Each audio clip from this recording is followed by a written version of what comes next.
고추, 토마토, 사과에 칼슘이나 마그네슘, 붕소가 정말 중요한데요. 왜 중요한지 그 이유에 대해서 오늘 하나하나 제대로 살펴볼까 합니다. 안녕하세요. 한스전TV입니다. 칼슘, 마그네슘, 붕소 많이 들어보셨죠? 워낙 교육 자료도 많고 또 관심들이 많으시다 보니까 이 부분에 대해서 공부도 많이들 하십니다. 근데 전에 말씀드린 것처럼 초보, 아직까지 농사가 많이 익숙하지 않은 분들한테는 왜 중요한지 잘 모르시는 분들이 상당히 있으셔서 그 부분에 대해서 오늘 좀 자세히 말씀드릴까 합니다. 칼슘, 마그네슘, 붕소는 아시다시피 식물이 자라는데 필요한 필수 원소 중에 하나입니다. 식물이 자라는데 필수적인 원소라 하면 그걸 달리 얘기하면 비료 성분이겠죠. 식물이 필요로 하는 양분인데 보통 다량 요소라고 해가지고 질소, 인산, 칼리라고 해서 NPK라고 하죠. 이 상당히 많은 양을 필요로 하는, 그래서 보통 비료 하면은 질소, 인산, 칼리를 기본으로 생각하시면 됩니다. 그리고 많이 언급되고 있는 미량 요소들이 있죠. 철이라든가 구리, 아연, 망간 이런 등등 작은 아주 소량이지만 없으면 안 되는 그런 미량 요소가 있습니다. 그 중간에 2차 요소라고 해서 다량으로 필요로 하는 NPK만큼 엄청나게 많은 양은 아니고, 그렇다고 미량 요소만큼 이렇게 적은 양은 아닙니다. 상당히 많은 양을 필요로 하는 세포의 기본 구성물질이기 때문에 많은 양을 필요로 하는 그런 성분이 칼슘, 마그네슘, 황입니다. 황은 최근에 많이 특정 제품 때문에 알려지고 있지만 기존에 오랫동안 중요한 요소로 알려져 있던 것들이 칼슘과 마그네슘입니다. 그 이유에 대해서는 뒤에 제가 하나하나 설명을 드릴 거고요. 이렇게 칼슘과 마그네슘, 붕소, 미량 요소 중 붕소를 엮어서 세 가지를 말씀드릴 건데, 이 각각에 있어서 비료의 각각의 기능을 다 이해하기는 어렵지만 꼭 한 가지 이해하셔야 될 것이 있습니다. 바로 최소량의 법칙이다. 이게 뭐냐면 질소, 인산, 가리를 우리가 필요한 양이 100이라고 싶어서 100을 다 줬어요. 그 다음에 미량 요소도 다 100을 필요한 만큼 다 줬습니다. 하지만 그 중에 특정 성분, 붕소가 만약에 50밖에 공급이 안 됐다. 그러면 다른 것들이 아무리 100을 다 공급해줘도 100만큼의 효과를 발휘하는 것이 아니고, 이 붕소가 50밖에 안 됐기 때문에 붕소에 맞춰서 50만큼의 효과밖에 안 나오는 겁니다. 다른 성분도 마찬가지고요. 망간이라든 칼슘 이런 것들이 식물이 필요한 양의 절반밖에 공급이 안 됐다면 다른 요소는 100%다 공급을 해줘도 절반만큼의 효과가 안 납니다. 그것이 최소량의 법칙입니다. 그래서 식물이 필요한 모든 비료 원소를 다 골고루 공급해주지 않으면 안 된다. 그래서 최소량의 법칙이라는 거 꼭 이해하시고 가시면 좋겠고요. 오늘 말씀드리기로 했던 칼슘에 대해서 먼저 말씀드리면, 칼슘이 식물에서의 기능이 많습니다. 세포벽의 구성 성분이다. 많이 들어보셨을 거예요. 세포벽을 구성하는 거다. 세포벽이 뭔지를 모르시는 분들도 상당히 많이 있습니다. 저같이 이런 것을 전공한 사람들은 이런 내용이 익숙하지만 모르시는 분들이 많아요. 그래서 세포벽이 뭐냐? 이건 구조물입니다. 구조물.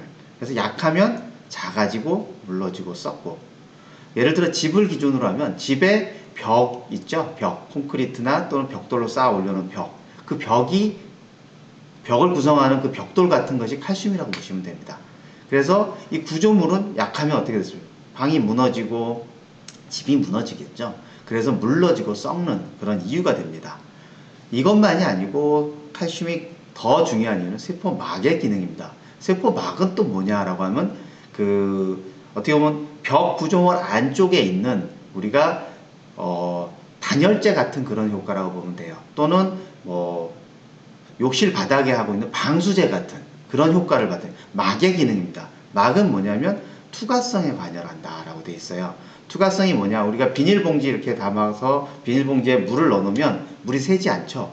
근데 식물도 이런 비닐봉지와 같은 그런 막이 세포벽 안에 있습니다. 그 막이 물과 그 안에 녹아있는 여러 양분들의 이동을 막기도 하고 원활하게 통과시켜주기도 합니다. 그런 투과성이 있어서 선택적으로 원하는 물질이 왔다 갔다 하게 되는데, 투과성이 나빠지면 비닐봉지 안에 물이 쌓여있듯이 물이 나가지도 못하고 또 밖에서 안에 들어오지도 못하면, 즉 필요로 한 양분이나 물의 이동이 나빠지면 바로 생육이 안 되는 거죠. 생육 장애가 오게 됩니다. 세포벽으로서의 구성 성분은 또 중요하지만 막의 기능도 엄청 중요한 거죠. 그 다음이 칼슘이 어떤 구조물이냐면, 칼슘은 식물체 안에서는 칼슘과 팩틴이 결합되어 있는 팩틴산으로 형성이 되어 있는데요. 이 특징이 뭐냐? 칼슘 팩틴산은 움직이지 않습니다. 식물 구조물 내에. 그 말은 우리가 안방에 벽을 만들어 놓고 튼튼한데 옆에 욕실의 벽이 약해졌어요. 화장실 벽이. 그 화장실 벽을 튼튼하게 하기 위해서 그 안방의 벽을 허물어서 가져갈 수 없다는 거예요. 식물은 펙틴산으로 칼슘 펙틴산으로 존재할 때 이동하지 않아요. 그게 가장 큰 문제죠.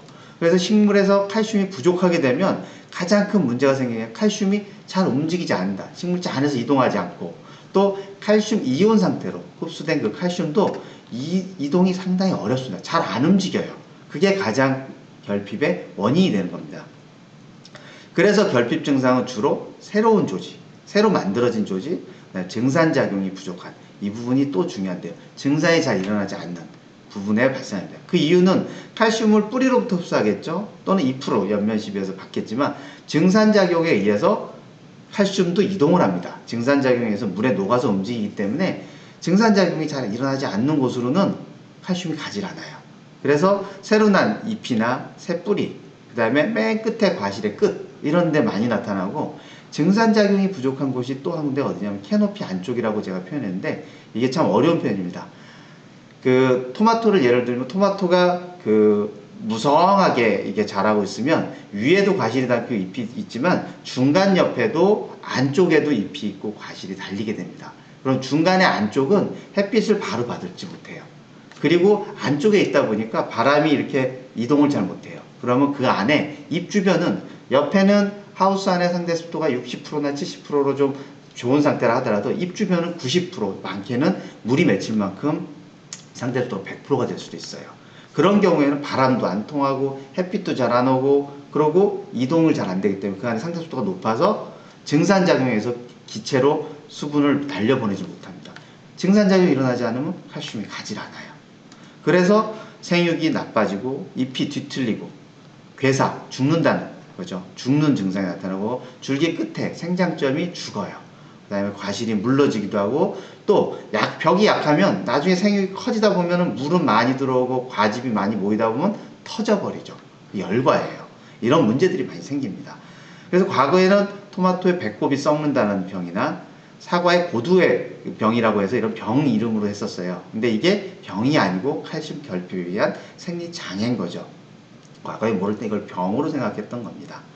이와 같은 부분들의 다 원리를 생각하면 벽이 약해지면 마기 투과성이 나빠지면 그런 문제가 생기는구나 라고 생각하시면 빨라요.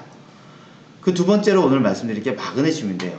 칼슘 못지않게 마그네슘도 엄청 중요한 성분입니다. 왜? 엽록체의 필수 구성요소입니다. 엽록체가 뭐죠? 녹색을 띠고 있는 잎에 녹색을 보이게 하는 그 성분인데 바로 광합성을 하는 부분입니다. 식물은 광합성을 못하면 바로 죽어요. 모든 식물은 다 광합성을 해야 돼요. 광합성을 한다는 건 빛을 이용해서 양분을 만드는 거죠. 양분을 스스로 만들어서 스스로 자라야 되는데 광합성을 못하면 죽는 거죠. 뭐. 그래서 마그네슘을 옆면십이라 하게 되면 많은 분들이 얘기하는 게 잎이 녹색이 진해졌다. 녹색이 진해졌다는 게 엽록체가 다시 합성돼서 광합성이 일어날 수 있는 조건이 됐다라는 거예요. 그리고 두 번째가 리보솜의 구성성분이라고 하는데 리보솜 어려운 표현입니다. 다 잊어먹으시고 리보솜은 단백질 합성의 필수 구조물인데 단백질 합성에 마그네슘 필수 물질이라는 거예요. 마그네슘과 단백질이 무슨 관계냐? 너무 복잡하게 생각하지 마시고 마그네슘은 광합성 그리고 단백질을 만든다. 단백질은 세포의 기본 세포질의 구성성분이면서 효소의 구성물질이에요. 그러다 보니까 효소 반응이나 모든 것이 일어나지 않아요. 그리고 인산, 호흡, 효소 활성에 다 관여합니다. 마그네슘 부족하면 정상적으로 자랄 수가 없어요. 그 결핍 때문에 어떻게 되냐? 아까 엽록소라 그랬죠? 녹색 띄는 부분들이 다 노랗게 변해버립니다. 그러다 보니까 옆에 보시는 것처럼 이렇게 잎 줄기에 잎맥이 있고 나머지 그 사이사이로 다 누래지면서 죽어요. 그래서 전형적인 줄무늬의 황백화라고 표현하는데 녹색 줄무늬 바깥쪽이 다 노랗게 변하는 겁니다. 여기 가운데 마그네슘 보이죠? 이 엽록체에 이 마그네슘이 없으면 이게 구성될 수가 없는 거예요. 그러다 보니까 특히나 하단에 늙은 잎에서 많이 문제가 나타나고요. 앞서 지금 칼슘과 마그네슘 얘기 드렸는데 상당히 없으면 안 될 것 같은 느낌이 확 드시죠? 그리고 세 번째로 오늘 말씀드릴 게 붕소예요. 붕소가 우리나라에서 꽤 유명한 요소인데요. 그 이유가 칼슘 이동에 필수적이다라고 특정 업체에서 많이 홍보하다 보니까 여러분들이 칼슘을 이동하는데 붕소가 없으면 안 돼라고 얘기를 하는 거죠. 그래서 칼슘 이동의 필수적인 요소라고 얘기를 하는데 실제는 칼슘만이 아니에요. 붕소는 칼슘만이 아니라 양분 전체 이동을 식물체에서 관여하는데 도움되는 기본 요소예요. 그러니까 식물이 양분, 비료 성분일 수도 있고 본인이 만든 광합성의 대사물질들 그런 성분들을 이동시킬 때 붕소가 관여하는 거죠. 보통 양분이라든가 이런 거 이동에 관여하는 물질이 붕소, 그 다음에 갈륨, 가리도 있고 그 다음에 식물체 내에 아미노산도 이런 걸 관여합니다. 그래서 우리가 마치 붕소가 없어 아무것도 안 되는 것 같지만 그건 아니고 붕소가 이동에 관여하는 중요한 성분이라는 것은 맞습니다. 두 번째, 실질적으로 저는 붕소에서 더 중요한 효과가 이거라고 보는데요. 오옥신, 오옥신이 뭔지 아시죠? 식물체의 호르몬제입니다. 세포 분열에 관여하는 호르몬인데 오옥신의 활성을 조절하는 역할을 합니다. 꼭 잊지 말고 좀 이따 자세하게 설명드릴 건데 오옥신은 호르몬의 조절을 한다. 호르몬 조절. 그리고 핵산, 그 세포의 가장 중요한 유전 정보를 갖고 있는 곳이죠. 핵산을 합성하고 세포 분열에 관여해요. 그리고 세 번째가 세포 벽에 결합해서 세포 벽을 안정화시킵니다. 칼슘과는 좀 많이 뗄 수 없는 그런 관계죠. 칼슘이 세포벽의 구성성분이라고 그랬고 붕소 역시 세포벽을 안정화시키는 역할을 해요. 그렇기 때문에 칼슘과 붕소는 좀 같이 이렇게 많이 엮여서 얘기가 되는 거고요. 근데 더 중요한 건 이 앞에 두 부분을 포함해서입니다. 오옥신의 활성을 조절하면서 핵산과 세포 분열에 관여한다. 그래서 농민 여러분들이 볼 때는 붕소가 부족하면 착과가 잘 안 돼요. 그 다음에 과실이 커질 수가 없습니다. 왜? 세포 분열이 잘 안 일어나니까. 그래서 실질적으로 붕소는 이동이라는 것만 생각하지 마시고 과실의 착과나 비대에도 중심적인 역할을 한다는 걸 잊지 마세요. 붕소가 부족하면 어떻게 되냐?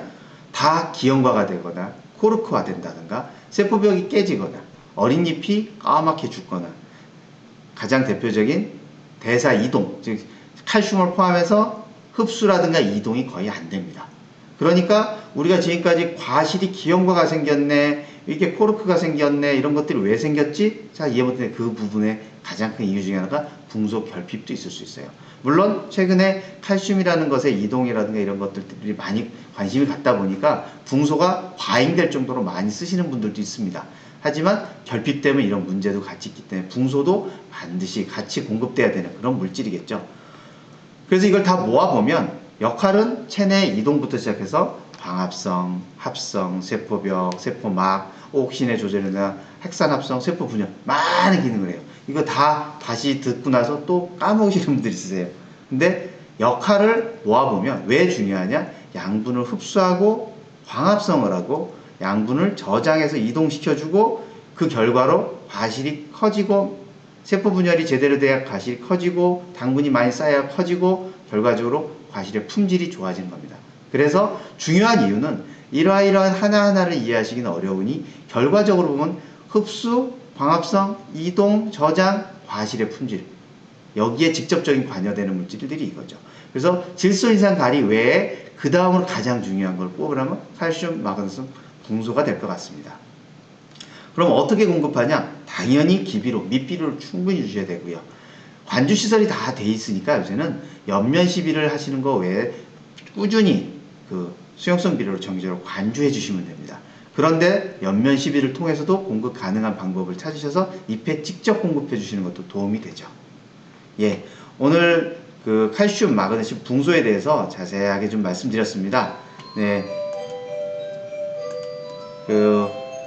오늘 말씀드린 내용이 좋으면 구독, 좋아요 부탁드리겠습니다. 네, 감사합니다.